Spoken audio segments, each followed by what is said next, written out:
Maria Amélia. Ei, tudo bem, Robson? Tudo bem. Então, eu acho que já está ao vivo. Tivemos aí um problema, né, com a internet da Maria Amélia. Boa tarde a todas e a todos. Boa tarde. Então, a gente vai dar início a mais uma atividade do ciclo de debates virtuais, promovido pelo Núcleo de Estudos e Pesquisa em Educação, Filosofia e Linguagens. Essa é uma atividade de extensão universitária que conta com a participação, cooperação, né, de grupos e núcleos de pesquisa de outras instituições, que eu vou citar algumas delas agora. Né? No caso, é o grupo de pesquisa FEPRAXIS, que é o grupo de Filosofia, Educação e Praxis Social da Universidade Federal de Pelotas, coordenado pela professora doutora Neiva Afonso de Oliveira. O NUPEM, que é o Núcleo de Ecologia e Desenvolvimento Socioambiental, que tem como participação o professor Dr. Rafael Nogueira Costa, da UFRJ Campus Macaé.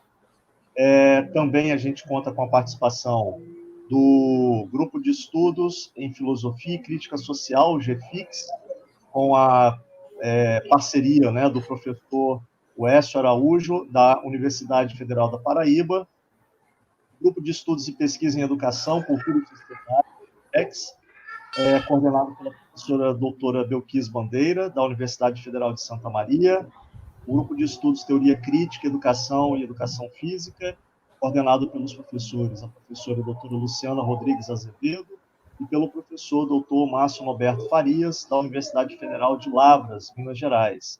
Grupo de Estudo e Pesquisa Literatura e Educação, coordenado, então, né, pela professora doutora Maria Amélia Dalvi, que é a nossa convidada de hoje, e o grupo de pesquisa dela, né, é situado na Universidade Federal do Espírito Santo, e também a gente conta com o apoio das linhas de pesquisa dos programas de pós-graduação em educação, no caso, a linha de pesquisa Educação e Linguagens, e Literatura, Alteridade e Sociedade, o LAS, e o programa de pós-graduação em Letras, né, também da Universidade Federal do Espírito Santo.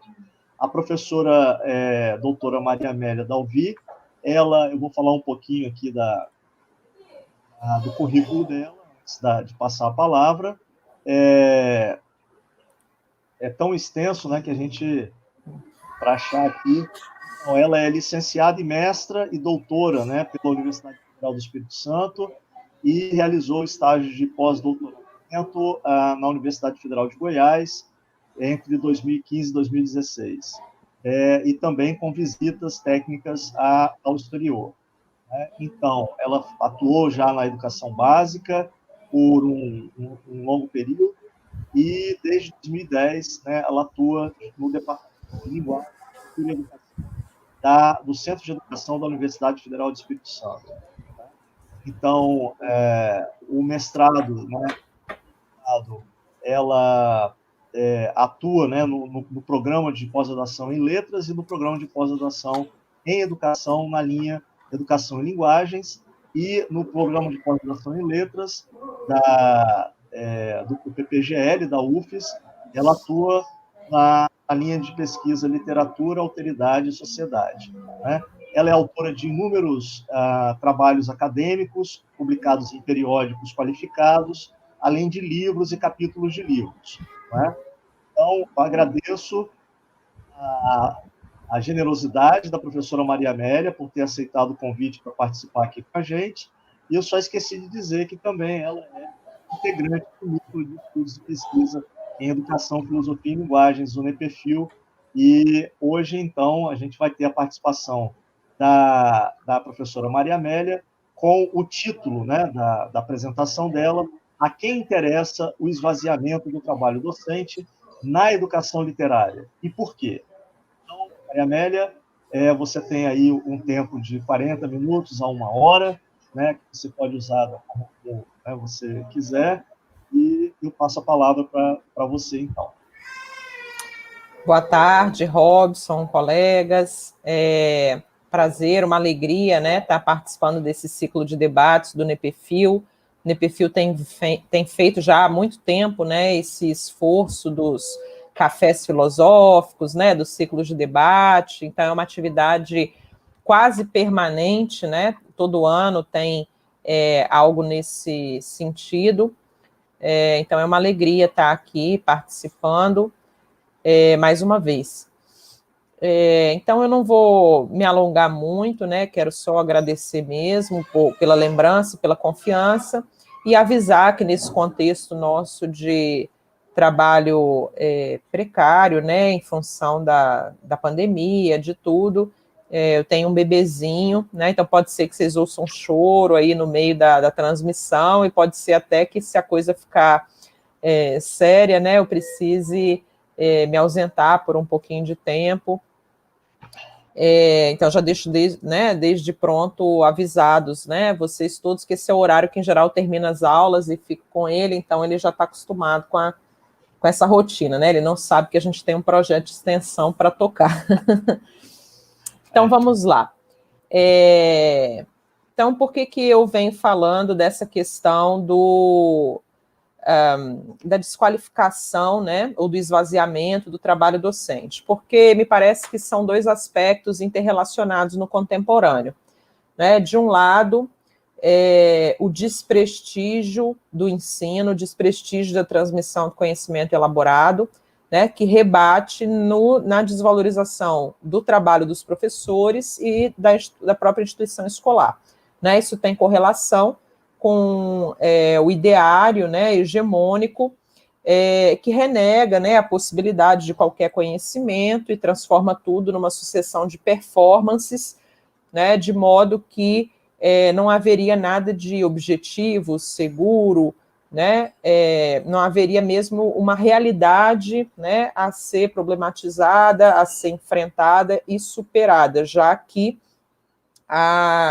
tudo se reduziria, né, a uma sucessão de discursos e de visões particulares, né, da vida humana.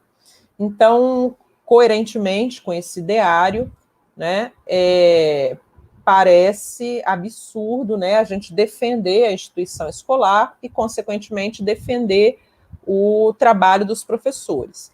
Na contraparte, né, se a gente diz que a escola ela é autoritária, ela é conservadora, ela deve acabar, né, ela não tem nenhuma finalidade democratizante, né, e os professores são todos, enfim, né, os professores não têm nenhum trabalho específico, né, os professores não têm nada a ser ensinado, né, todo mundo está ali em pé de igualdade, etc. Se a gente defende isso, fica realmente difícil compreender, né, por que a gente precisa lutar por uma formação específica para os professores, por uma carreira e, consequentemente, pelo reconhecimento, né, não só em termos de prestígio, mas o reconhecimento financeiro do trabalho docente.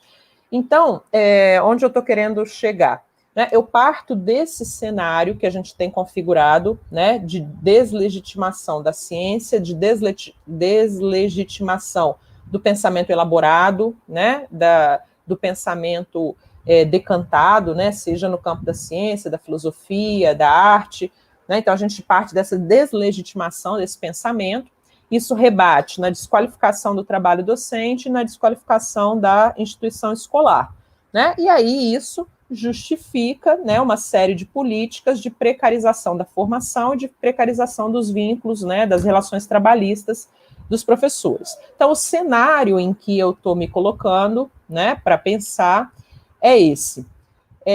E o que eu venho sistematicamente defendendo, né, desde que passei a atuar como professora no ensino superior?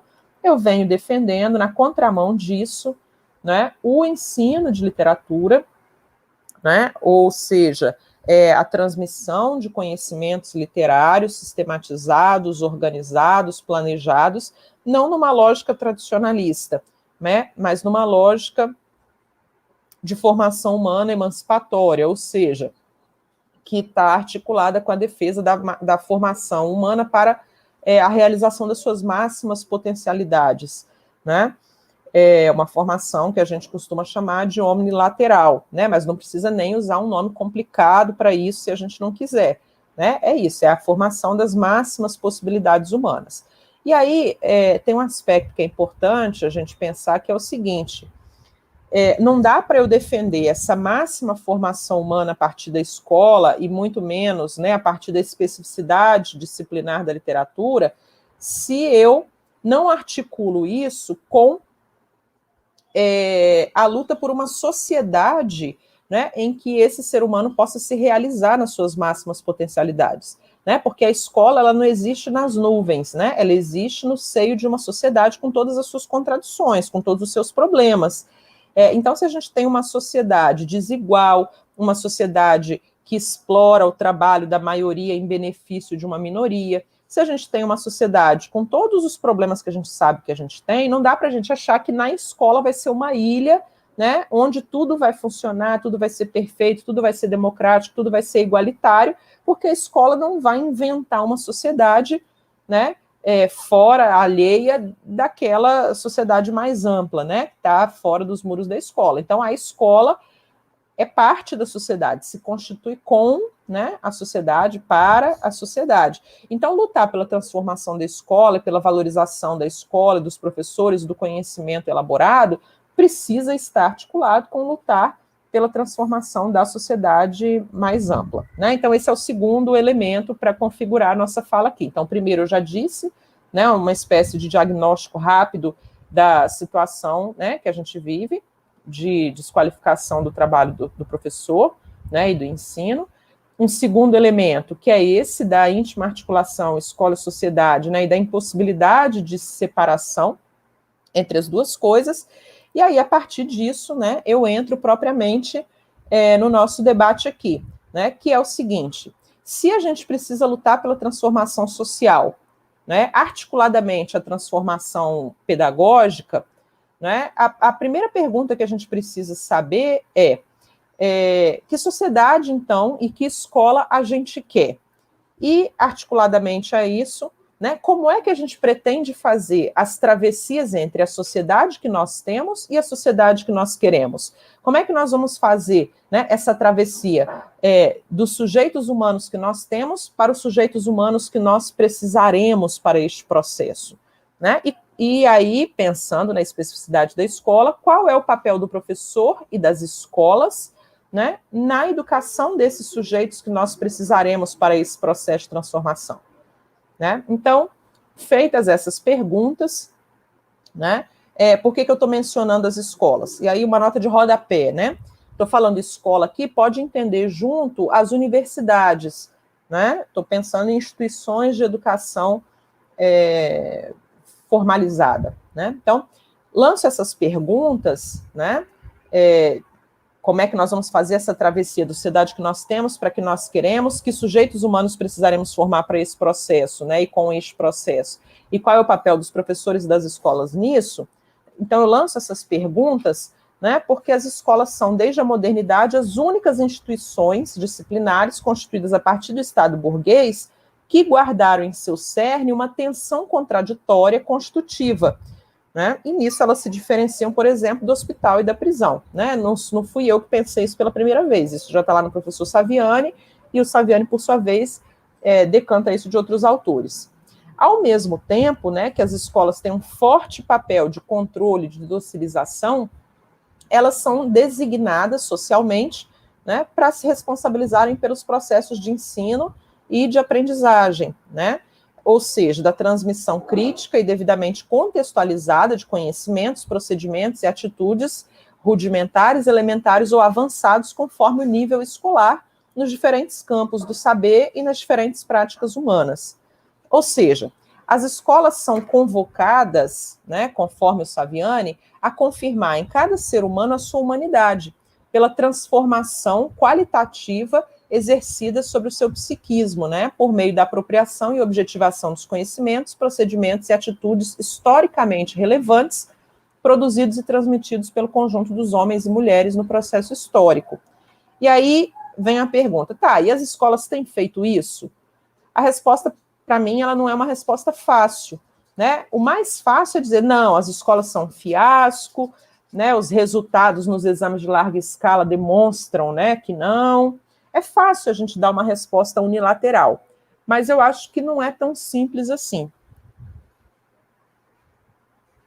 E por que eu acho que não é tão simples assim? Porque se, de um lado, todas essas respostas que negam, né, que a escola venha, de algum modo, cumprindo o seu papel, né, se todas essas respostas elas são verdadeiras, né, ou seja, elas não podem ser descartadas, por outro lado, a maioria de nós, né, nasceu de famílias pobres, com pais semi-escolarizados, né, tendo vivido muitos de nós no campo, né, na área rural, que tradicionalmente tem menos acesso ainda, né, ao saber, ao conhecimento sistematizado, né?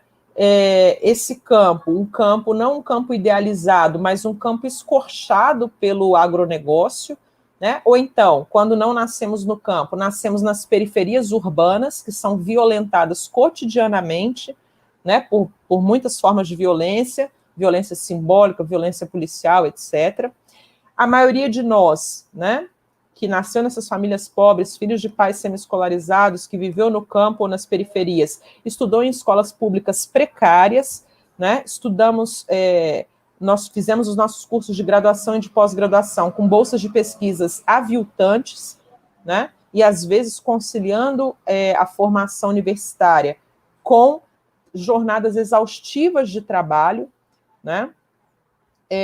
Essas jornadas concomitantes com a leitura de centenas de páginas difíceis, né, às vezes em línguas estrangeiras que nós nunca tivemos a oportunidade de estudar bem, né, e com tudo isso, né, com todos esses problemas, com todos esses senões, de alguma maneira, né, essa contradição dialética, né, viva que é a escola, conseguiu que ao menos a gente saiba que a solução para o país não é fácil, não é simples, né, que a solução para os problemas sociais não é fazer arminha, né, que a solução para as contradições da realidade não pode ser emanada por decreto, né, não é na pólvora que a gente vai resolver as coisas, né. Então, essa instituição eivada de problemas, né, que é a escola, conseguiu que a gente tivesse se apropriado de alguns conhecimentos artísticos, científicos e filosóficos que nos permitiram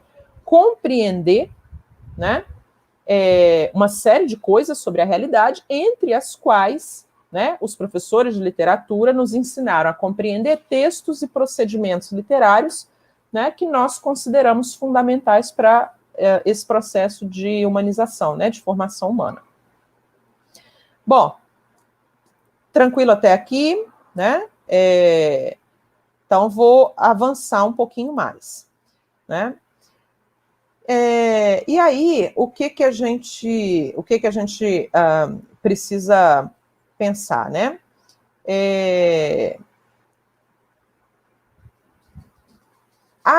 Ao mesmo tempo, né, que a escola, como essa instituição contraditória, com todos os seus senões, né, nos transmitiu, de alguma forma, alguns conhecimentos, né, que nos permitiram passar de uma compreensão sincrética para uma compreensão sintética da realidade. Essa instituição, né, porque ela é contraditória, né, ela também, muitas vezes, faz com que as pessoas fetichizem algumas áreas disciplinares ou alguns tipos de conhecimento, né? E aí, quando eu estou falando da escola, lembrar, sempre que eu falar escola, eu estou falando também universidade, né? Bom, e daqui por diante, então, eu vou falar um pouquinho sobre a questão da fetichização na educação literária, que é o meu tema de pesquisa. Como a gente sabe, né,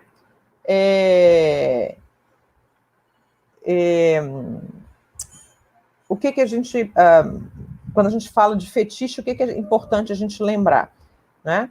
Que no momento de maior agudização, né, de um modo de produção, no caso, o modo de produção capitalista, né, e de maior agudização da vida, né, ou da precariedade da vida, né, o que tem acontecido? Tem voltado a crescer no nosso país a mortalidade infantil por desnutrição, né, e por doenças simples de combater, como catapora, sarampo, né. Tem havido crescentes ondas de negacionismo, né, e de combate ao pensamento elaborado, passível de comunicação e debate amplo, né. Tem havido uma perseguição né, contra qualquer um que, de alguma maneira, ouse perguntar, né, ou ouse problematizar a realidade. Né?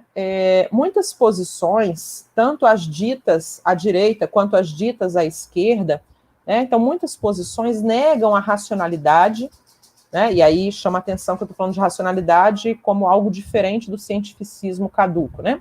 Então, posições à esquerda e à direita negam a racionalidade e negam também a possibilidade de participação no debate, né, de quem esteja interessado em formar posições bem informadas e esclarecidas. E essas posições, tanto à direita quanto à esquerda, têm defendido cada vez mais uma fragmentação solipsista, né, que é muito pouco efetiva na transformação das condições de vida. Né? E isso, na minha perspectiva, é um declínio, não um declínio da nossa sociedade, né, mas a sua máxima realização.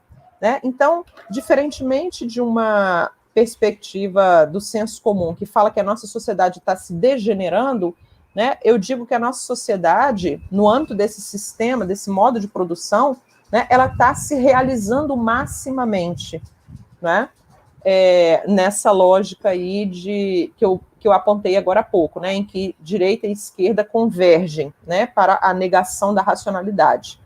Né? Bom, e o que as práticas de ensino de literatura têm a ver com isso? Os textos literários, eles são produzidos, são publicados e eles circulam, né, como a gente sabe, em razão de necessidades dialeticamente individuais e sociais no processo histórico. Tanto necessidades de ordem artística, estética, quanto necessidades expressivas, necessidades reflexivas, necessidades evasivas e lúdicas, né? E por isso mesmo, o processo de criação e o processo de recepção, né, de circulação, de difusão, né, tem como fundamento a comunicação intersubjetiva. Então, para haver essa comunicação intersubjetiva, né, para além de uma linguagem comum, no nosso caso aqui, por exemplo, a língua portuguesa, é preciso haver um corpo de conhecimentos, procedimentos e atitudes partilhado, né, em cada momento histórico. Ou seja, para a gente aqui estar conversando e estar conseguindo se entender, a gente tem que ter um certo repertório em comum, né, um vocabulário, tem que ter um tanto de coisas, né, que nos sejam comuns, né, que sejam partilhadas, né, sejam elas de ordem científica, procedimental ou atitudinal. Né? Tudo isso organizado, evidentemente, por um recurso a um certo grau de metalinguagem. Bom, e aí a minha pergunta, então, que aí volta lá na questão, né, do esvaziamento da educação escolar e que volta lá na questão do fetiche, então a minha questão é: quem que vai assegurar essa linguagem comum e esse corpo de conhecimentos, procedimentos e atitudes que a gente precisa compartilhar, se não for a escola? Né? Pode ser que para quem nasceu em famílias muito ricas, né, para quem nasceu, como eu sempre brinco, na família Moreira Salles, né, isso não é um problema, porque se você não tem escola, você paga preceptor, né? Você traz os melhores preceptores para poder te ensinar as coisas que você precisa aprender. Agora, se você nasceu pobre, se você nasceu filho da classe que vive do trabalho, né, como é que você vai se apropriar dessa linguagem e desses conhecimentos, procedimentos e atitudes, se não for pela via da educação pública, pela via da escola pública, né? Ou seja, se não tiver um professor que te ensine, né, independentemente de onde você mora, independentemente de quem são seus pais, independentemente de qual é a sua religião, independentemente se você teria ou não dinheiro para pagar por isso. Né? E aí eu não vejo outra resposta que não seja, né, o ensino e aprendizagem da literatura, não exclusivamente, mas principalmente pela escola. Né? Então, é a transmissão desses conhecimentos, desses procedimentos, dessas atitudes inerentes ao campo do conhecimento chamado literatura, né, que a escola precisa legar, precisa transmitir para cada uma das pessoas e para o conjunto da sociedade. Né? É a apropriação e a objetivação desse repertório comum, né, que inclui uma linguagem, uma metalinguagem, né, um conjunto de conceitos, né, um sistema conceitual. Então, é a apropriação e objetivação desse repertório que vai propiciar a transformação qualitativa do nosso psiquismo, né, e que vai permitir que nós possamos, como sujeitos né, ampliados ou confirmados em nossa humanidade, que nós possamos, com todas as idiosincrasias, né, desse processo, educar os sujeitos humanos necessários à transformação da sociedade que nós temos em direção à sociedade que nós queremos.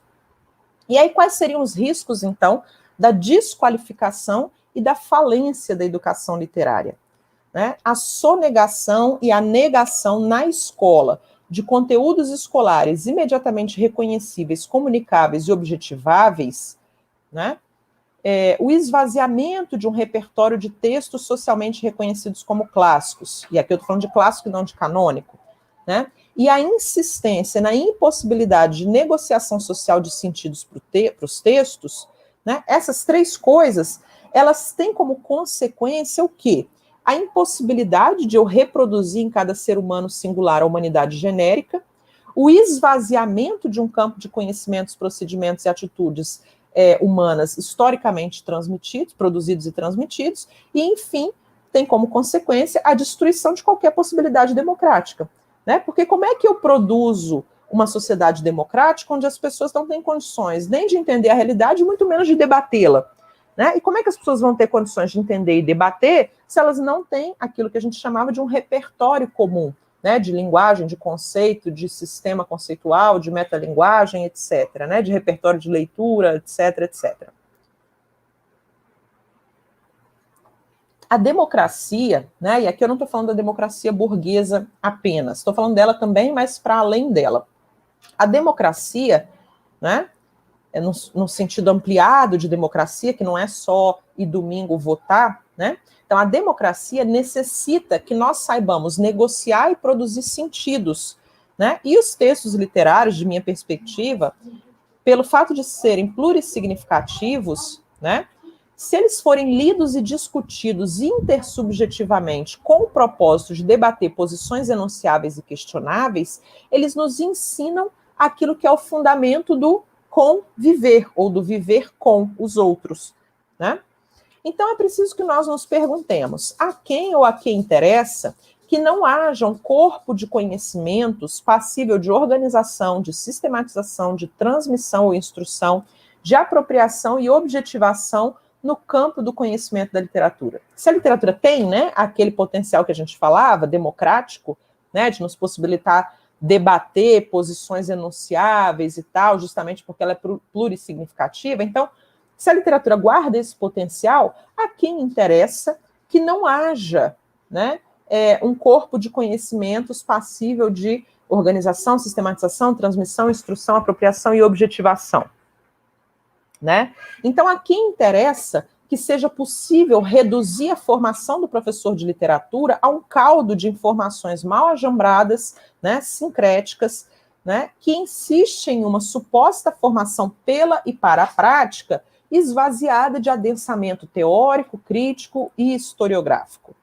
Né? Então, a quem que interessa isso? A quem ou a quem interessa que a literatura na escola seja reduzida, né, a um simples momento de deleite, de lazer, de fruição gratuita, né, de evasão, de escapismo, de delírios individuais, né, não como um ponto de partida, mas como um ponto de chegada. E eu estou falando isso por quê?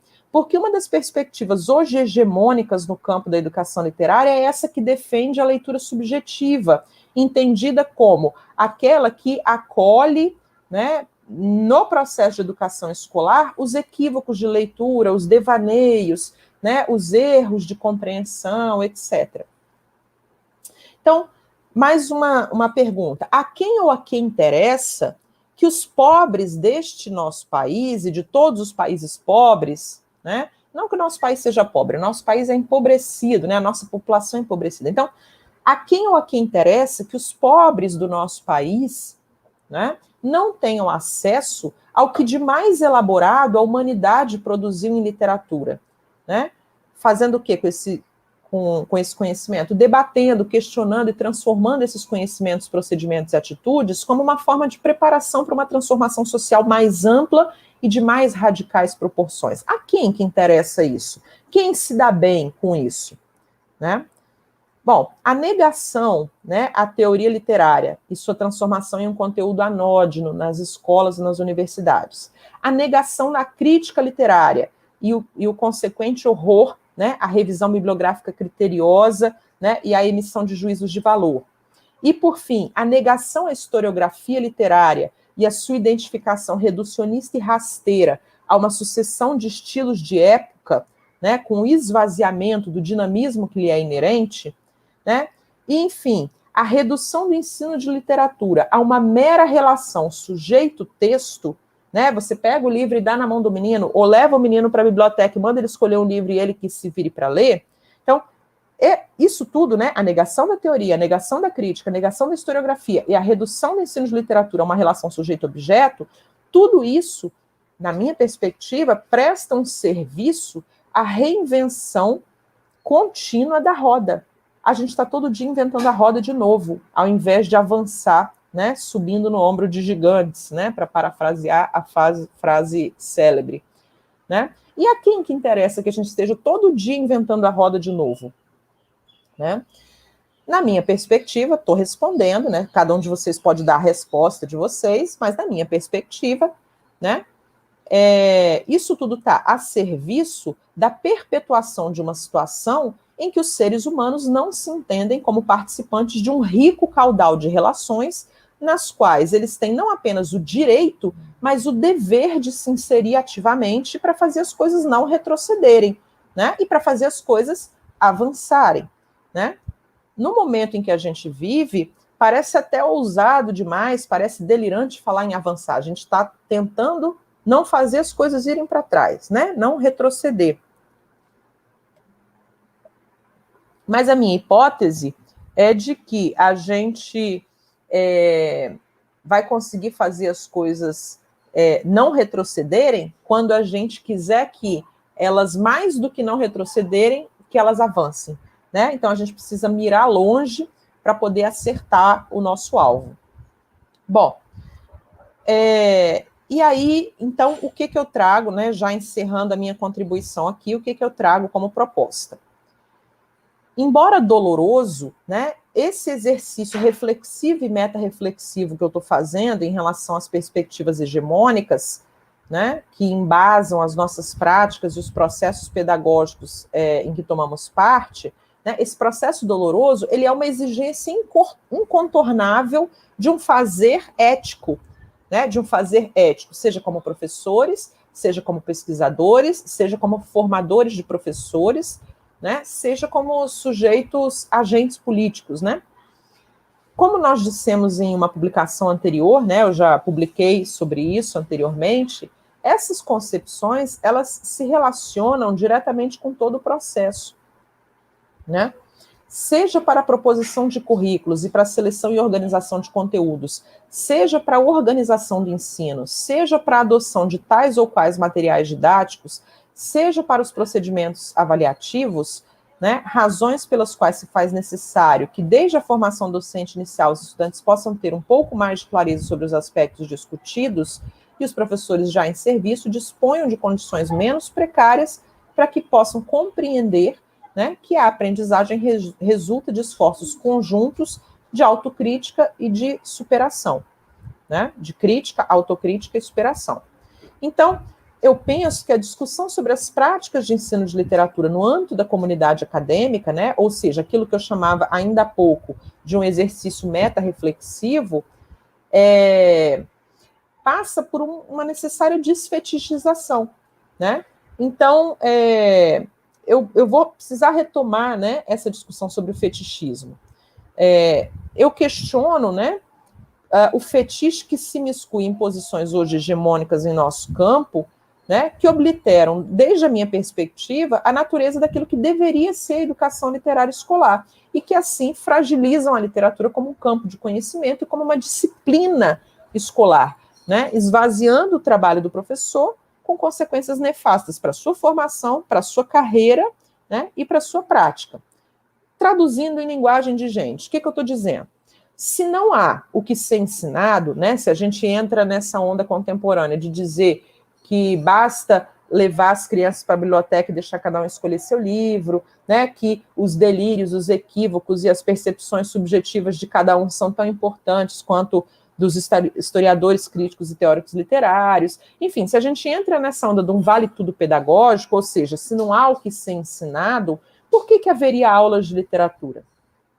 Se qualquer texto vale, né? Se não existem textos melhores ou piores, e se o estudante só precisa conhecer ou reconhecer o seu mundo imediato, né? Se a escola não pode obrigá-lo a ir além daquilo que ele já sabe, que ele tem interesse, que ele já conhece, por que seria necessário haver bibliotecas e centros culturais de qualidade, diversificados, atualizados e com uma boa curadoria e mediação? Se o trabalho do professor não tem necessidade de escolher conteúdos a serem transmitidos, se o trabalho do professor não precisa, né, elaborar procedimentos didáticos planejados, né, e executar esses procedimentos, se não há aprendizagem a ser verificada por meio de instrumentos avaliativos, por que se gastaria dinheiro público formando e remunerando pessoas para esse trabalho? Se aquilo que espontaneamente, no senso comum, a gente sabe sobre a literatura é tão ou mais legítimo do que o saber científico, filosófico e artístico acumulado pelas pesquisas e estudos avançados, por que seria necessário conceder licenças e bolsas para a formação continuada dos profissionais da educação? Percebem, então, que quando a gente entra nessa onda contemporânea de esvaziamento do trabalho docente, de esvaziamento do trabalho do professor, o que a gente, ao fim e ao cabo, está legitimando é isso, né? É o fim das aulas de literatura, né? É o fim da justificativa para a existência de bibliotecas e centros culturais de qualidade, né? É o fim de uma formação de professores de qualidade, é o fim, né, de uma carreira pública, de uma carreira bem remunerada, né? É o fim da licença para a realização de estudos pós-graduados, né? Então, eu poderia elencar aqui dezenas de fetiches em circulação sobre o ensino de literatura que obliteram, né, a inextricável relação literatura e sociedade, mas eu vou suspendendo por aqui em função já do nosso teto, né? Como professora, né, eu vou propor para nós coletivamente uma tarefa: repensarmos os fetiches que têm lastreado o nosso debate sobre o ensino de literatura e sobre as práticas com a literatura em contexto escolar, à luz da pergunta: a quem ou a que elas interessam? Né? A quem ou a que esses fetiches interessam? Né? Que necessidades da nossa sociedade eles respondem? Né? Quem se dá bem que não haja leitura literária, que não haja aulas de literatura, que não haja professores bem formados, né? Que os professores tenham carreiras precárias, pouco tempo para estudar, né? A formação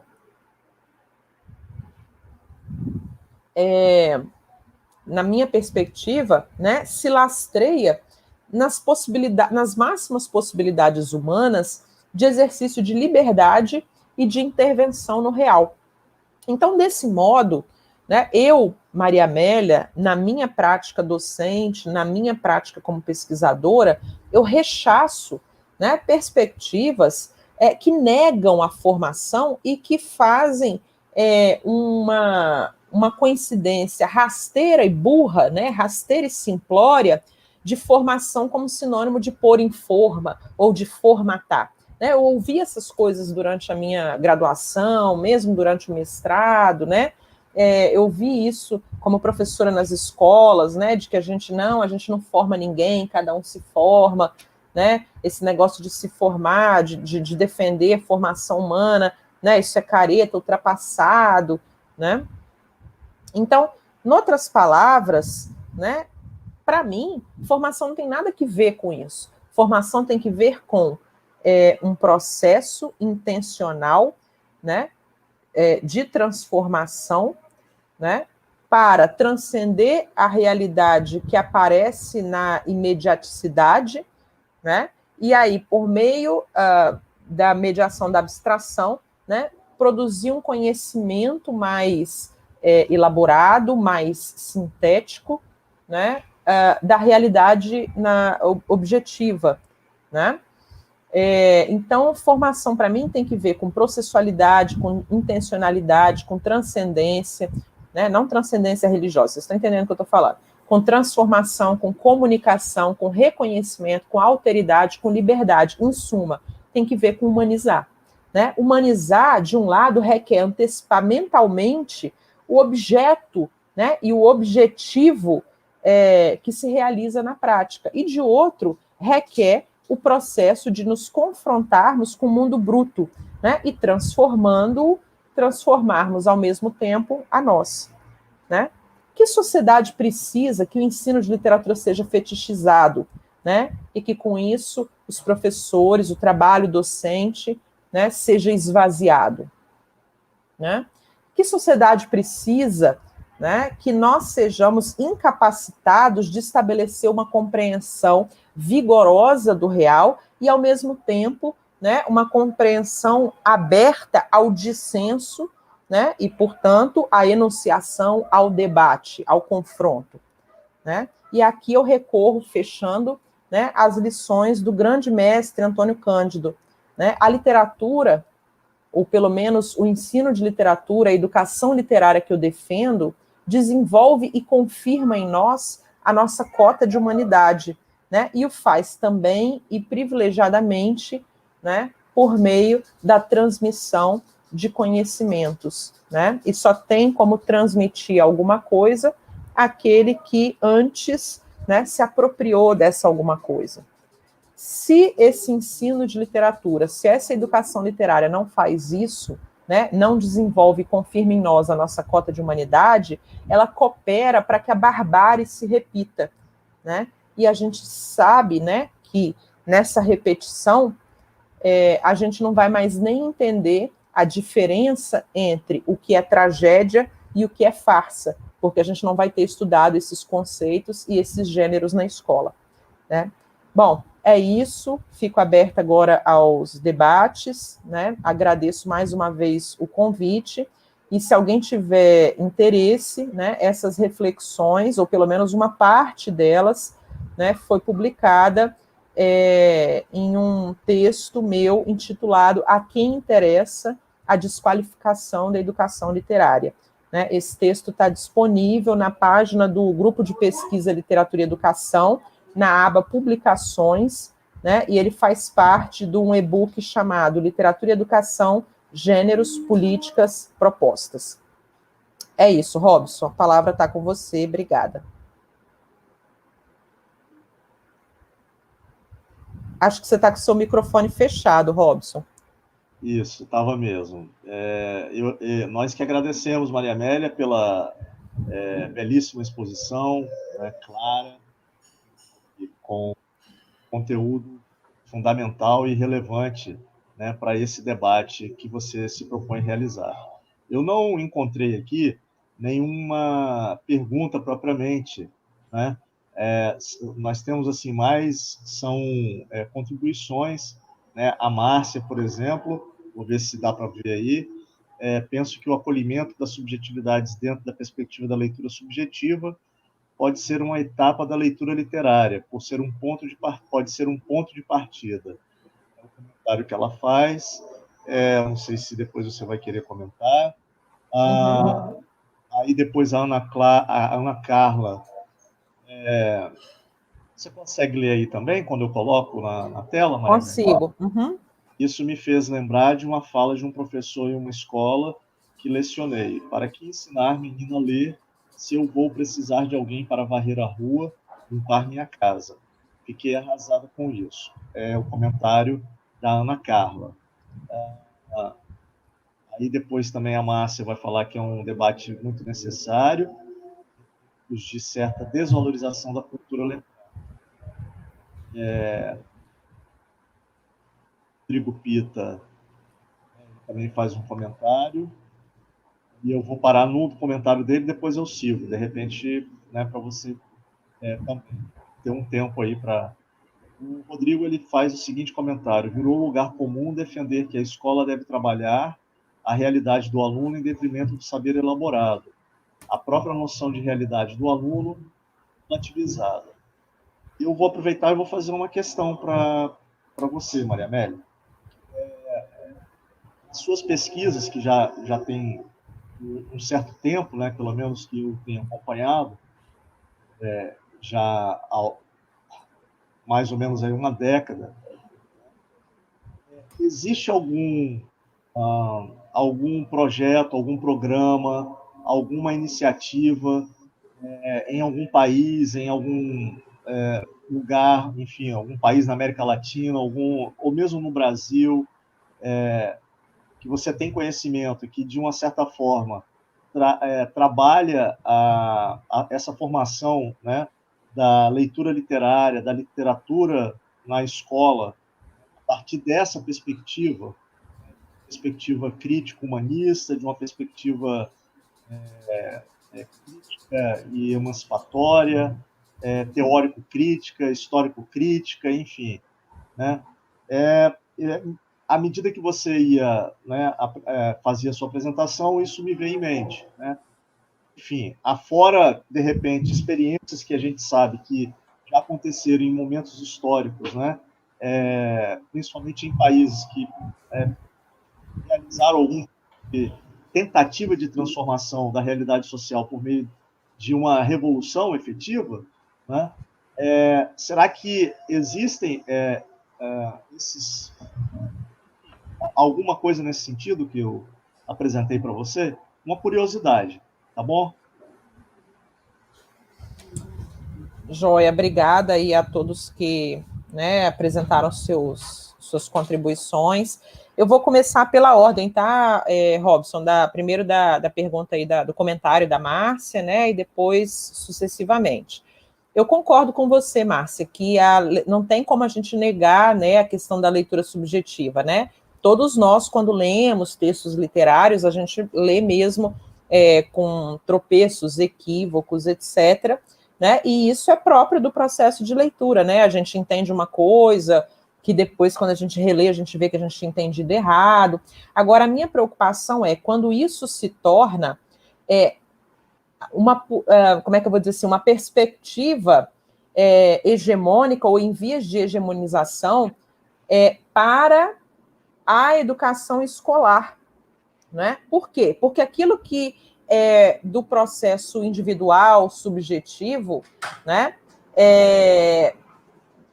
Quando chega na escola como a máxima realização, como o top, né, de proposta pedagógica, a gente faz o quê? A gente transforma a escola no espaço de repetição do senso comum, de repetição, de mais do mesmo, né? E o tempo escolar, ele é precioso demais para a gente gastar investindo esse tempo em dar vazão àquilo que o aluno já sabe fora da escola, aquilo que já acontece fora da escola, aquilo que ele já tem acesso fora da escola. Então, não é que a gente vá desqualificar o ponto de partida do sujeito, né? De dizer assim, como você é burro, que você, na primeira leitura, entendeu o poema todo errado, não entendeu nada. Eu não estou propondo isso, evidentemente, pelo contrário, né? A leitura literária na escola tem que ser acolhedora, né? Tem que oportunizar esse contato inicial, que às vezes é dificultoso, né, para o estudante. Não estou negando isso e nem estou negando a subjetividade, esses equívocos, esses delírios. Agora, quando a gente defende como projeto de formação para os professores, né, que a máxima atualidade é eles se apropriarem da questão da leitura subjetiva, quando a gente defende, né, que pedagogicamente o procedimento mais avançado, né, é pautar em sala de aula esses equívocos, esses delírios, etc., de leitura, a gente, entre aspas, como é que eu vou dizer assim? A gente perde um tempo precioso que poderia ser investido em ir além e dar um passo adiante, né? Eu não estou aqui dizendo que não é importante conhecer as leituras individuais nos nossos alunos, mas é preciso que eles se apropriem daquilo que de mais avançado foi produzido em termos de conhecimento sobre esses textos, né? E aí o grande problema é quando o ponto de partida, né, se torna o destino do processo pedagógico, né? E aí, muitas vezes, o tempo que você teria para enriquecer o debate, para levar informações, para transmitir conhecimentos, para desfazer problemas e equívocos de leitura, esse tempo é destinado ao quê? A cada um falar o que pensou, o que sentiu, o que entendeu, né? Sem que com isso a gente consiga avançar para uma interpretação mais sofisticada do texto, né? Do texto, da leitura, né? E dos próprios conhecimentos. E aí pode dizer assim, mas eu não preciso, né, de gastar o tempo inteiro com isso, né? Eu posso falar apenas, dar vazão apenas à leitura subjetiva de alguns alunos. Mas aí que critério que você vai tomar, né, para dizer quais são as leituras subjetivas que devem comparecer em sala de aula e quais que não, né? Então, imagina o professor numa sala com 30, 40 alunos, né, cada um falar o que leu, como leu, onde se enganou, o pedacinho que entendeu de outra maneira, né? Para cada texto literário que a gente for abordar. E mais uma coisa, quando eu defendo, né, a questão da educação literária intencional e sistemática, eu defendo também que educação literária é muito mais do que leitura, né? Inclusive, a conferência que eu vou fazer amanhã, até convido, né, as pessoas, peço licença ao Robson aqui, no canal da 21º ProLer, né, também depois vai ficar disponível lá no meu canal no YouTube, eu falo exatamente disso, né? Como defender uma educação literária que está muito além de formar leitores, porque virou um clichê, virou quase um sinônimo, né, de que educar literariamente é formar leitores, né? Mas o que eu estou dizendo a gente não consegue formar leitores, não porque formar leitores seja um objetivo muito ousado, mas porque ele é muito medíocre, né? Ele é muito pouco. É muito pouco eu defender que nas aulas de literatura as pessoas têm que ler literatura, embora isso já fosse bom demais que as pessoas lessem, né? Então, o que eu digo é que a educação literária ela precisa ir além, ela precisa pensar as práticas todas que perpassam e que são constitutivas, né, do literário, né, para além da leitura individual, para além da relação eu e meu livro, né? Então, eu preciso entender como é que se produz o sistema de valores, né? Como é que se produz e se enuncia uma leitura literária legítima e válida, né? Como é que se forjam os conceitos, quem é que determina o que vai ser publicado, como, em que suporte, e assim sucessivamente, né? Então, se alguém quiser, enfim, dialogar mais sobre esse aspecto específico, fica o convite para amanhã. Né? Então, eu não estou de maneira nenhuma minimizando a importância da leitura subjetiva, mas estou dizendo que na preciosidade do tempo escolar, ela não pode ser a nossa meta, né? Depois, então, agradeço a Márcia, agora vou comentar aqui a ponderação da Ana Carla, né? Eu não tenho nem o que falar, né? Isso é fala de gente fascista, né? Autoritário, né? Imagina, né? Que defende, que reduz as pessoas, né? Apenas a sua utilidade para o trabalho braçal mais, né? Assim, é perverso de qualquer lado que você olhe, né? É perverso da perspectiva de classe, é perverso da perspectiva educacional, enfim, né? De qualquer lado que você olhe, eu não sei nem o que falar sobre isso, né? Eu também ficaria arrasada, né, com esse discurso, mas a gente vê que os documentos oficiais têm feito isso, quando eles insistem que, por exemplo, em relação ao ensino médio, o papel do ensino médio é formar e preparar para o trabalho, né? O que é formar e preparar para o trabalho, se não ensinar só aquele quinhãozinho de coisa que a pessoa precisa saber para ser um operário ou para executar bem, né, a sua tarefa, né? Sem inventividade. A escola que a gente defende é uma escola em que todo mundo poderia ser dirigente social. É uma escola em que toda e qualquer pessoa poderia atuar em qualquer função da sociedade, né? É por isso que a gente fala da máxima formação humana. É uma escola onde não há uma separação entre quem vai ocupar os postos de gestão, de comando, de decisão, e quem vai varrer rua. É uma escola onde não existe isso, né? É isso que a gente quer. É uma escola que forme as pessoas que vão inventar máquinas, que vão mecanizar a varrição de rua, né? E não que vão dizer que a pessoa não precisa aprender a ler porque ela vai ter que varrer a rua, né? Então, a escola que a gente quer é a escola que vai formar os engenheiros que vão criar as máquinas que vão nos liberar, né, para o trabalho humanamente mais mais elevado, mais útil, mais, né, mais inspirador, e não que vão viver suas vidas inteiras, né, através de trabalhos repetitivos, etc. E, evidentemente, não tem nenhuma desconsideração aqui com o varredor de rua, né? Não se trata de desqualificar o trabalho de quem varre rua, pelo contrário, mas é dizer que não pode ser uma sentença, dizer, você vai varrer rua, você não pode ler.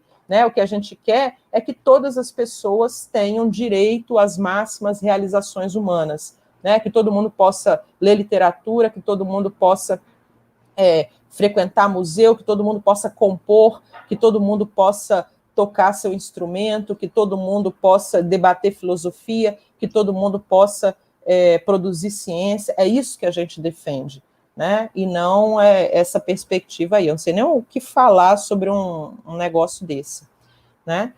Bom, com relação à valorização da cultura letrada, essa questão a gente precisa olhá-la com muito cuidado, porque a gente não pode endossar, né, uma visão de defesa da cultura letrada como sinônimo de defesa de uma cultura conservantista, né, tradicionalista, né, naquela visão de uma auratizada, né, uma visão de cultura letrada como algo, como é que eu vou dizer assim, como sinônimo, né, ou como coincidente com a cultura das classes historicamente mais favorecidas. Né? Por isso que a gente fala em trabalhar com os clássicos literários e não com o cânone.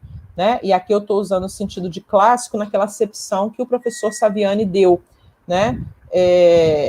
No sentido de que, por exemplo, os sambas de Cartola são clássicos, né? Porque são pontos altos de realização de uma determinada prática humana. Né? Nesse sentido, por exemplo, Patativa do Assaré, né, é um clássico, né, da cultura popular brasileira. Né? Os raps dos Racionais MCs, com toda a problematização que eles fazem, né, das relações de violência, de exploração, né, com todo o enfrentamento que eles fazem do preconceito, etc., num alto grau de sofisticação, né, de pensamento, né, os raps dos Racionais MCs também são clássicos. Né? Então, é preciso esclarecer essa distinção, né, que defender o que a gente defende não é sinônimo de dizer que todo mundo agora só pode ler, né, Machado de Assis, só pode ler, sei lá, Flaubert. Né? Não é isso que a gente está dizendo. Quando a gente fala de defender, né, que a escola faça a transmissão dos conteúdos clássicos, né, inclusive para que os nossos alunos possam filosoficamente debater a questão do valor literário, né, para que eles tenham condições de questionar as obras, né, e argumentar no sentido daquilo que eles entendem que é uma realização clássica, né, da produção humana. Né? A gente vê que, por exemplo, algumas obras às vezes são muito recentes, né, e pelo grau de elaboração que elas chegaram, né, pela sofisticação em relação à compreensão do mundo, da realidade, ao desvelamento, né, do real, essas obras, mesmo sendo muito contemporâneas, muito recentes, elas se tornam clássicas, né, elas se tornam incontornáveis em relação à nossa formação humana. Né? No cinema, por exemplo, que é a área de estudo do Robson, acontece muito isso. Né? Às vezes surge um filme, né, que não tem como você dizer assim, esse filme não é um clássico. Né? Às vezes um filme que tem 2, 3 anos, né, que estreou, mas que ele já se tornou um paradigma para tudo que vem depois no cinema. Né? Não dá para alguém fazer cinema e fingir que aquele filme não existiu ou que aquele cineasta não existiu. Né? A mesma coisa acontece na música, a mesma coisa acontece em outras manifestações artísticas. Né? Vou colocar, por exemplo, vou pegar um exemplo, né? Com todas as polêmicas, né? Mas quando a gente pensa num artista, né? E aí eu vou usar artista aqui entre aspas, porque ninguém sabe direito como classificar, mas pensa num cara como Banksy, né? Por exemplo. O que ele já fez em termos de problematizar o universo da arte, mesmo sendo um artista, né? A gente não sabe se é um, se são vários, ninguém sabe direito. O que já foi feito com essa assinatura no campo das artes contemporâneas é incontornável. Qualquer pessoa que for estudar arte daqui por diante não tem como fingir que isso não existiu. Né? Enfim, então essa ideia de cultura letrada, eu tendo a concordar com você, né? A gente vive um momento de desvalorização, mas a gente tem que tomar cuidado para não recair, né, numa defesa beletrista, né, da linguagem empolada, do conservantismo, etc. Né? Por exemplo, vou pegar uma poesia na minha perspectiva, super contemporânea, né, como os concretistas brasileiros. Com todas as críticas que a gente possa fazer, né, eles são super ousados, super modernos, né, mas não dá para fingir que eles não são clássicos, né? Com toda a provocação que eles fazem, né, ao universo letrado, né, com toda a ousadia no campo do design, em vários campos, né, não dá para dizer que os nossos concretistas não sejam clássicos, né? Então, enfim, só para a gente prestar atenção nessas coisas, né, para não, enfim, para também não achar que o que a gente está defendendo é uma volta ao tradicionalismo, né? Vocês já devem estar ouvindo aí meu bebezinho dando umas resmungadas, né? Eu vou tentar responder mais rapidinho. Bom, o Rodrigo, né, comentou a respeito de um discurso que circula muito, né, de que a escola deveria trabalhar a realidade do aluno, né, e aí o Rodrigo vai dizer, né, que deveria trabalhar essa realidade em detrimento do saber elaborado, e aí ele vai dizer, a própria noção de realidade do aluno é relativizada. É exatamente isso, né, Rodrigo, assim, na verdade, o que está em disputa aqui, na minha perspectiva, é a própria ideia de realidade, né? É o que a gente está chamando... Eu concordo que a gente deve trabalhar a realidade do aluno, mas não é a realidade aparente, né? É a realidade entendida na sua essencialidade, né? Quando desvelada na sua face, nas suas múltiplas determinações. Né? Então, às vezes, as pessoas falam assim... eu vou pedir licença para contar uma experiência que eu vivi como professora da educação básica. Eu trabalhava no colégio estadual, no turno noturno, com alunos da EJA. E aí, a orquestra filarmônica, nessa época, começou a fazer concertos gratuitos. Né? E aí, eu estava trabalhando romantismo com os meninos, eles iam fazer um concerto que era só para tocar românticos, né? Schumann, Tchaikovsky, etc, etc, etc. E aí eu propus para a escola levar os meninos, como eram todos adultos, alunos da EJA, dava para a gente sair dali do colégio estadual e ir caminhando até o Teatro Carlos Gomes para poder assistir o espetáculo à noite. Só que para isso eu precisava de liberação da escola e liberação das outras aulas. Aí escrevi o projetinho, apresentei para a escola, e qual foi o retorno que eu recebi? Esses meninos só gostam de ouvir XYZ, eles não querem saber de música clássica, eles não querem saber de orquestra, você vai passar vergonha, vocês vão quebrar o teatro inteiro, né? Eu estou falando isso de educadores, de profissionais do campo da educação, né? A ideia de que só o que eu deveria e poderia trabalhar com os meninos era o que eles já conheciam, né? Que, como eu estava dando aula sobre romantismo, eu tirar eles de dentro da escola, levar para um teatro que foi inspirado num teatro romântico italiano, né? Para ouvir uma orquestra tocando um repertório romântico, né? Era inadequado. Olha que doideira, né? Essa ideia de trabalhar a realidade do aluno, que é sinônimo de repetir o cotidiano fetichizado do aluno, né, que é repetir o que a indústria cultural massacra na cabeça do aluno, para mim, na verdade, é não reconhecer a realidade do aluno, é não reconhecer que ele foi o tempo inteiro impedido de ter acesso às máximas realizações humanas, que ele foi super explorado, né, no âmbito da sociedade capitalista, e que, portanto, ele nunca teve a oportunidade de usufruir aquilo que ele, como cidadão, trabalhou para que existisse, né, porque são os impostos e a riqueza produzida por essa pessoa, né, o que custeia a existência de uma orquestra, a existência de um teatro, a formação dos músicos por meio de uma faculdade pública de educação, de música, etc, etc, etc. Então, na verdade, quando eu não olho para esses aspectos, parece que trabalhar a realidade do aluno é eu levar aquilo que o aluno já sabe. Mas o que eu estou defendendo é que, quando eu entendo que esse meu aluno trabalhador, que está lá fazendo os seus estudos à noite, porque ele não teve oportunidade de estudar no momento, né, adequado, E aí ele está lá trabalhando o dia inteiro, muitas vezes carregando peso, fazendo esforço físico, e aí ele vai para a escola à noite. E a escola diz para ele que a única coisa que ele pode conhecer é o que ele já conhece. Essa escola, para mim, não está ajudando a desvelar a realidade do aluno.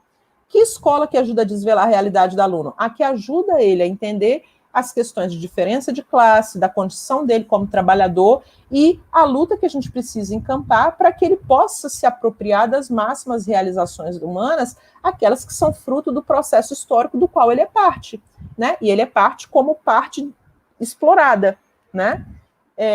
E aí, só para terminar de contar a historinha, né? Eu fiz essa argumentação e tal, e aí, por fim, recebi uma carta de assim, ó, você quer ir, você vai, mas a gente não se responsabiliza, né? E aí eu fiz todo um trabalho preparatório, dei aula para os meninos explicando o que era um teatro, o que era uma orquestra, que horas que a gente batia palma, como é que a gente acompanhava um programa, né, de uma orquestra e tal, e foi tudo ótimo, foi maravilhoso, os meninos ficaram encantados, né? Claro, teve um ou outro que jogou pipoca na cabeça do outro, mas isso foi a exceção, né? A maioria deles chorou copiosamente, porque nunca tinha entrado no teatro, porque não sabia que podia frequentar, porque achava que tinha que usar terno, porque um monte de coisa, né? E aquela noite, assim, vários deles, toda a aula, eles só queriam falar daquela noite, né? Porque foi um acontecimento de gala, né? Na vida de muitos deles, né? Enfim, então, eu concordo, né, com esse discurso de que a gente deve trabalhar a realidade do aluno, agora é pensar qual é a noção de realidade que a gente está defendendo, né? É uma realidade que só reitera mais do mesmo, ou é uma realidade que busca, né, ir além da aparência, né? Então, acho que é por aí. Teve a pergunta do Robson, né, Robson? Você pulou aqui, mas eu vou falar da sua pergunta antes de responder a do Kleber. Né, se existiria algum lugar que trabalharia a leitura literária a partir dessa perspectiva, né, emancipatória que a gente está defendendo. Então, eu nunca fiz esse estudo comparado, né, meu estudo nunca foi por essa, isso aí pode ser até um projeto futuro de pós-doutorado, não sei, né, mas pelo que a gente vê em termos históricos, existem iniciativas isoladas no Brasil, né, principalmente nas cidades, né, nos municípios que adotaram perspectivas curriculares como a pedagogia histórico-crítica e algumas outras, né? No Paraná tem algumas experiências assim, agora mesmo a rede de Presidente Prudente também está reformulando o currículo nessa perspectiva, eu inclusive atuei na assessoria lá do currículo de língua e literatura. Então existem iniciativas isoladas, né, de algumas cidades no país.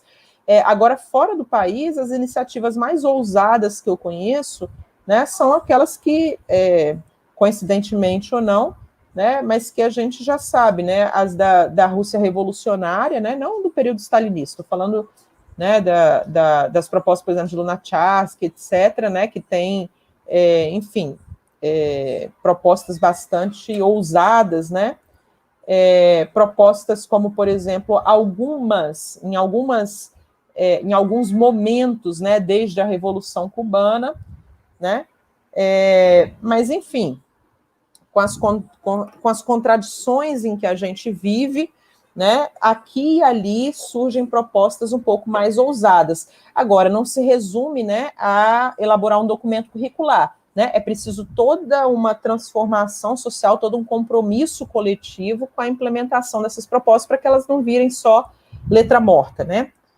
Enfim, Kleber pergunta, né, como você enxerga a presença do texto literário como meio para o desenvolvimento de um punhado de habilidades na BNCC? Kleber, olha, o que eu enxergo eu acho que é impublicável aqui, né? Mas a gente não pode deixar de relacionar o documento curricular com os interesses aos quais ele responde, né? Que são interesses principalmente oriundos do mercado privado de educação, né?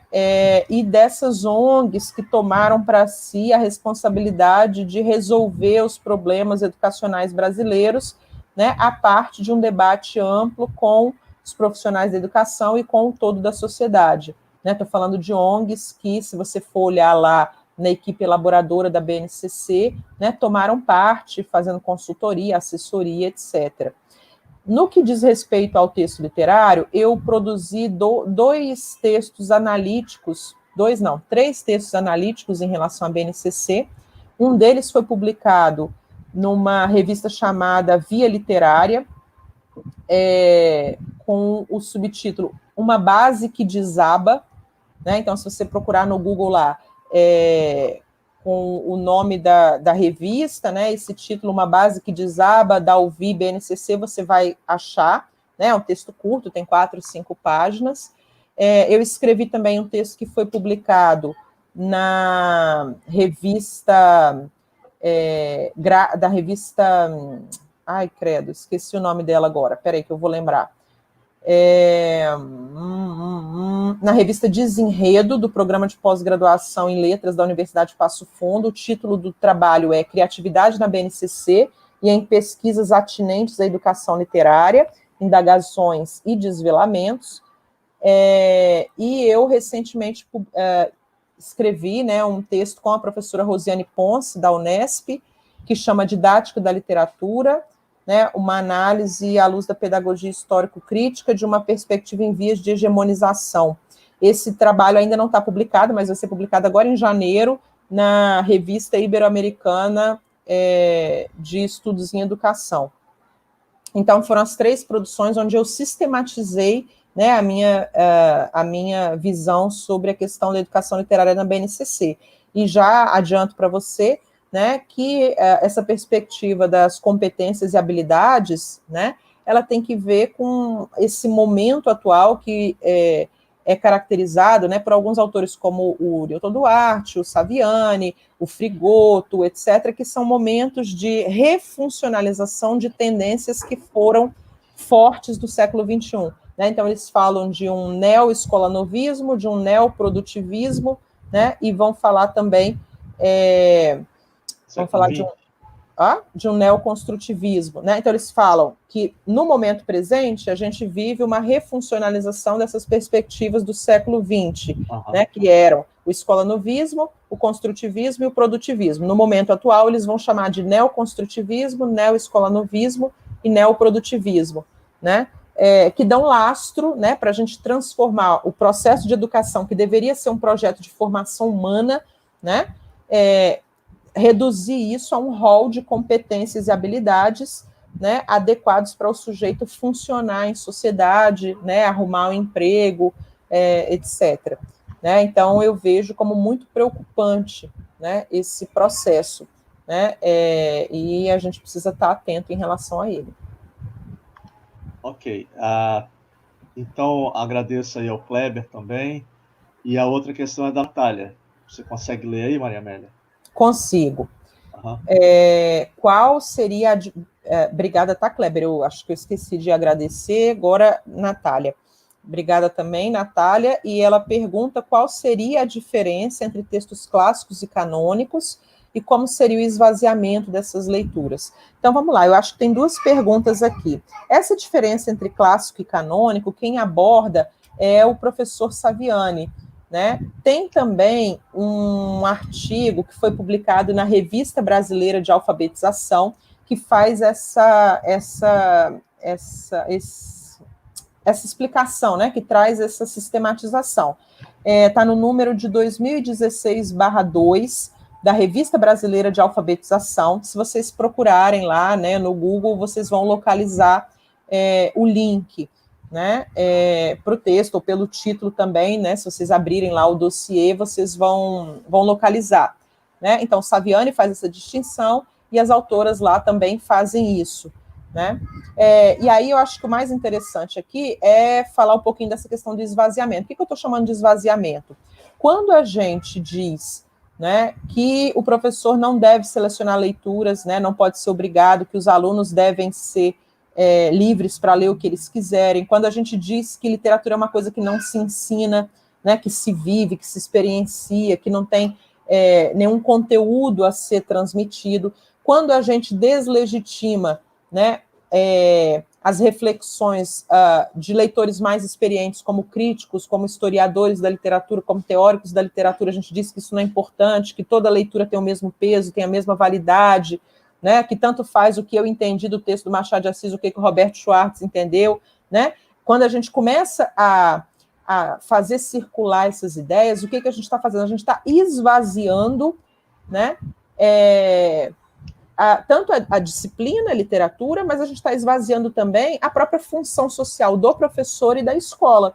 E aí a minha pergunta é, a quem interessa esse esvaziamento? E mais, quando a gente faz esse esvaziamento, qual é a consequência disso? Para mim, a consequência disso é, como é que eu vou lutar? Vou dizer que é importante formar bem professores, pagar bem professores, né? Vou dizer que é importante ter biblioteca, que foi o que eu falei na minha exposição, né? Se nada disso é necessário, se tudo é válido, se qualquer um pode mediar a leitura, se qualquer um, né? Se ninguém ensina ninguém, todo mundo aprende junto, né? Se não existe essa de leitura melhor e leitura pior, se todo sentido, né? Qualquer coisa doida que eu quiser falar sobre um poema, né? É a minha leitura e todo mundo tem que respeitar, né? Se a gente começa a entrar nessa vibe, começa a entrar nessa onda, né? A gente esvazia essa instituição que é fruto de muita luta, com todos os seus problemas, com todas as suas contradições, que eu não estou negando, com tudo aquilo que ela tem de péssimo, de horrível, que é a escola, né? Até agora, até este momento, pode ser que daqui para frente a situação mude, mas até este momento a humanidade não conseguiu produzir uma outra instituição mais avançada do que a escola para assegurar aos pobres, né, na verdade aos empobrecidos, o acesso ao conhecimento sistematizado. Pode ser que daqui a 50 anos exista e que a gente fale, o YouTube é muito melhor do que a escola. Pode ser que em algum momento haja, né, uma plataforma, um recurso, uma outra coisa qualquer que supere a escola. Mas neste momento eu não vislumbro isso. E aí o alerta que eu tento fazer é, quando a gente esvazia a escola, quando a gente esvazia o trabalho docente, onde é que isso vai dar? Né? Isso está beneficiando quem? Isso vai chegar em que lugar? Né? A gente não pode ser ingênuo. Né?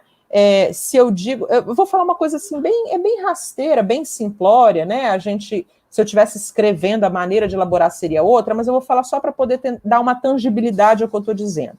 Né? Se eu digo assim, a gente faz pesquisa, que é uma coisa comum, né, que acontece. A gente faz uma pesquisa de mestrado durante 2 anos e aí a pessoa lá nas considerações finais do seu trabalho, na conclusão, diz, não foi possível chegar a nenhuma conclusão, né, porque tudo que a gente falou aqui, outra pessoa poderia dizer de outra maneira, né, e a gente só quer mesmo partilhar, né, o nosso percurso, a gente não precisa ninguém precisa concordar com a gente. Aí vamos pensar com a cabeça, né, por exemplo, do gestor da educação básica, né, do gestor das redes públicas, que fala, poxa, esse professor teve 2 anos de licença, 2 anos de bolsa, e aí depois de 2 anos estudando, pesquisando, escrevendo, né, ele vem dizer que tudo que ele falou, qualquer um poderia ter falado, que aquilo ali não tem nenhuma relevância, que ele não descobriu nada que... ao que as pessoas precisam prestar atenção. Vamos pensar com essa cabeça. Você continuaria concedendo licença às pessoas para fazerem pesquisa de mestrado? Continuaria concedendo bolsa? Como é que a gente diz para a sociedade que é preciso investir na formação do professor se a gente diz que esse conhecimento sistematizado, elaborado, ele tem o mesmo valor de uma conversa de boteco, ele tem o mesmo valor de um chopinho na praia, né? Entende? Assim, é claro que a coisa não é tão simplória, tão assim como eu estou dizendo, né? Mas a gente precisa ter cuidado, né? A gente precisa ter cuidado, né? Com as coisas que a gente fala, com as coisas que a gente sai endossando, né? Então, é isso que eu estou chamando de esvaziamento, né? É a gente dizer que legitimar um vale tudo pedagógico, um vale tudo estético, né? Um vale tudo filosófico, né? Um vale tudo total, né? Evidentemente, a gente não está aqui quem vai defender uma perspectiva conservadora e tradicionalista, não, pelo contrário, né? Mas é preciso que a gente tenha critérios e que esses critérios sejam claros, enunciáveis e debatíveis, né? Enfim, e aí remeto lá para essas referências. É a última questão, né, Robson, por causa do limite do tempo, né? Isso. Então, muito obrigada, Natália. E agora a Kênia. Muito obrigada, Kênia, pela pergunta, que é que pensar dos processos de facilitação da literatura clássica em recontos ilustrados, por exemplo? É mais uma forma de subjetivação? Então, vamos lá. Tudo depende, né? Não existem... a priori, eu sou contra essa expressão facilitação, né? Eu acho que o professor não pode ser um facilitador, o professor é um dificultador, mas um dificultador num sentido muito especial, né? Eu me lembro de algumas vezes na minha vida, ou de várias vezes na minha vida, em que eu assisti uma aula, por exemplo, né, e que eu saía da aula pensando assim, meu Deus, como é que eu cheguei até hoje? Eu nunca tinha pensado nisso na minha vida, né? E aí eu saí dali com um problema, porque aí o professor tinha descortinado um mundo para mim, né, tinha me apresentado um rol de problemas, de questões que eu nunca tinha pensado sozinha, né? E aí, nesse sentido, esse professor não tornou as coisas mais fáceis, ele tornou as coisas mais difíceis, porque nunca mais eu voltei a ver a realidade da maneira como eu via antes. Eu nunca mais entendi as coisas como eu entendia antes. E isso acontece em aula, isso acontece quando a gente lê um livro, isso acontece num debate, isso acontece em eventos acadêmicos, e isso às vezes acontece numa roda de boteco, às vezes acontece, né, em outros espaços que não o espaço escolar. Então, primeiro, o meu incômodo com a ideia de facilitação, no sentido de simplificação, né, que eu acho que não deve ser esse o nosso objetivo. Mas, por outro lado, o professor é um facilitador, né, e as adaptações literárias são facilitador no sentido de que funcionam como um convite, né, como um abrir a porta e dizer, você é bem-vindo também, né, vamos dizer assim, nenhum dos grandes gênios humanos, né, embora a noção de gênio seja complicada, estou falando assim, né, nenhuma das pessoas que produziram grandes sínteses em vários campos do conhecimento já começaram sendo grandes gênios, né? Todos são, de alguma maneira, consequência do processo cultural.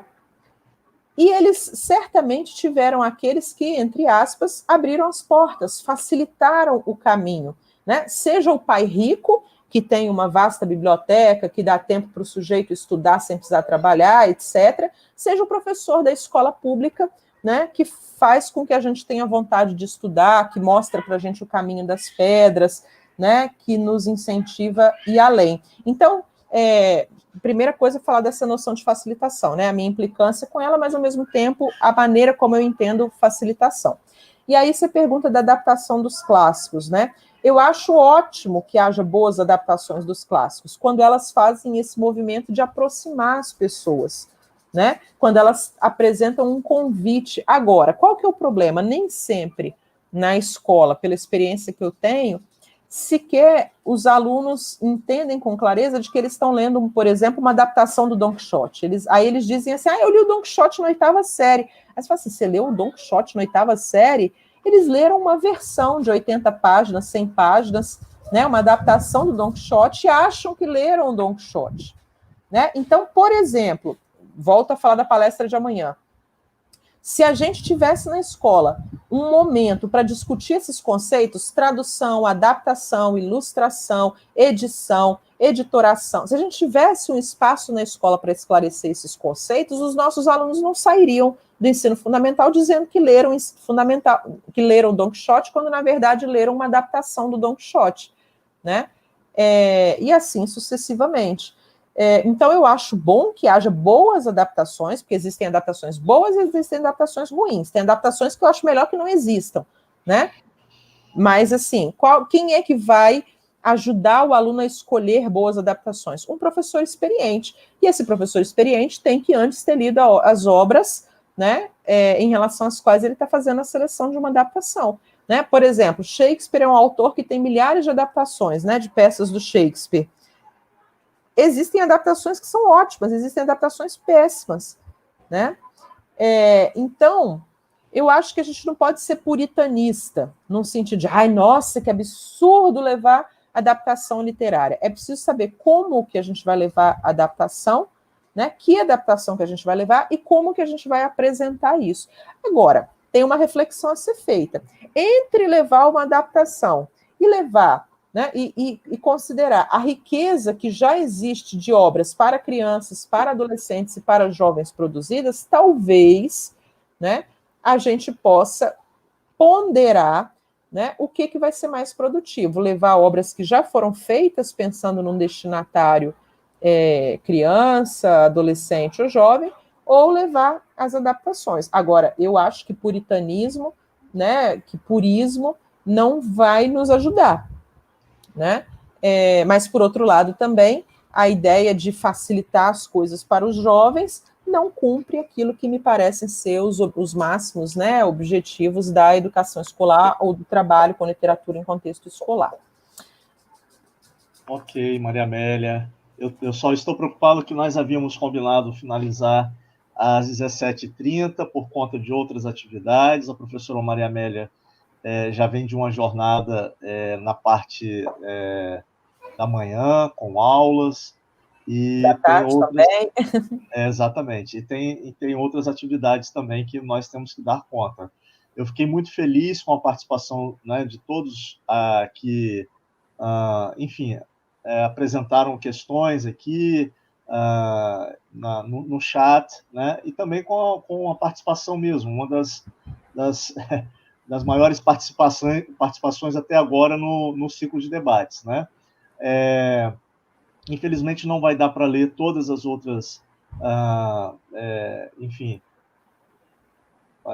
contribuições e colaborações aqui dos colegas, né? Mas eu vou ter que agradecer muito mesmo, né, professora Maria Amélia, pela curiosidade, pela camaradagem, né, de ter aceitado o convite e de ter feito uma exposição belíssima, como sempre, né, com uma temática que eu tenho certeza, né, de que não apenas aqueles que são do campo da literatura, do campo da educação literária, né, mas de outros campos de estudo e de pesquisa, sentiram, né, que tem uma dimensão, né, muito importante aí a ser explorada, refletida, né, e debatida para o processo mesmo de formação no campo da educação.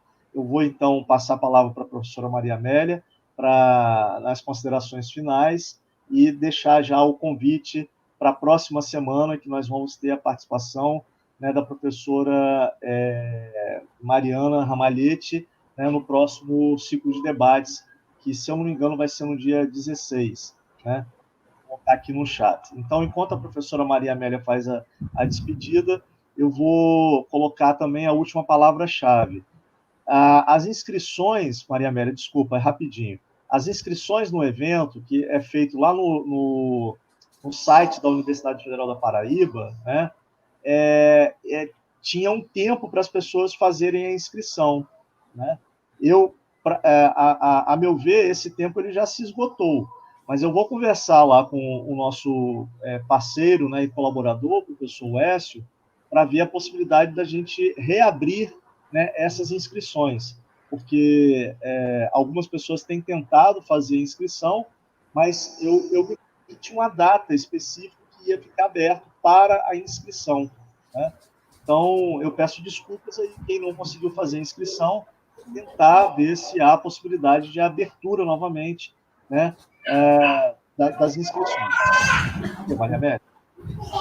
Bom, então agradeço a vocês estão aí ouvindo as gargalhadas do bebê ao fundo, né? Agradeço muito a vocês, a você, Robson, a todos que participaram. Eu me comprometo a gravar respostas para as questões, então, se você tiver como ou copiar e me mandar, né? Ou então, se as pessoas quiserem também, de repente, me enviarem por e-mail, né? Eu me comprometo a gravar essas respostas no momento oportuno, e aí eu posto para vocês, né? Eu envio para você postar no canal do NPFIL, né? E a gente não deixa as pessoas também sem esse feedback, porque eu acho que esse é um momento importante do debate, né? Eu só peço desculpas aí pela impossibilidade de permanecer mais tempo conectada. Então, quero parabenizar todo o grupo, né? Pelo ciclo de debates fundamental para a nossa formação coletiva né? É fundamental essa atividade que o NPFIL historicamente sempre faz, né, de socialização do conhecimento. É importante nesse momento que a gente vive no país e no mundo, né?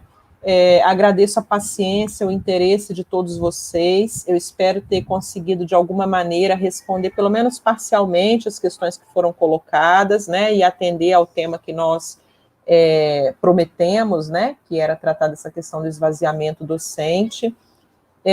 Disponibilizo o meu e-mail, né, meu e-mail é dalvimariaamelia@gmail.com.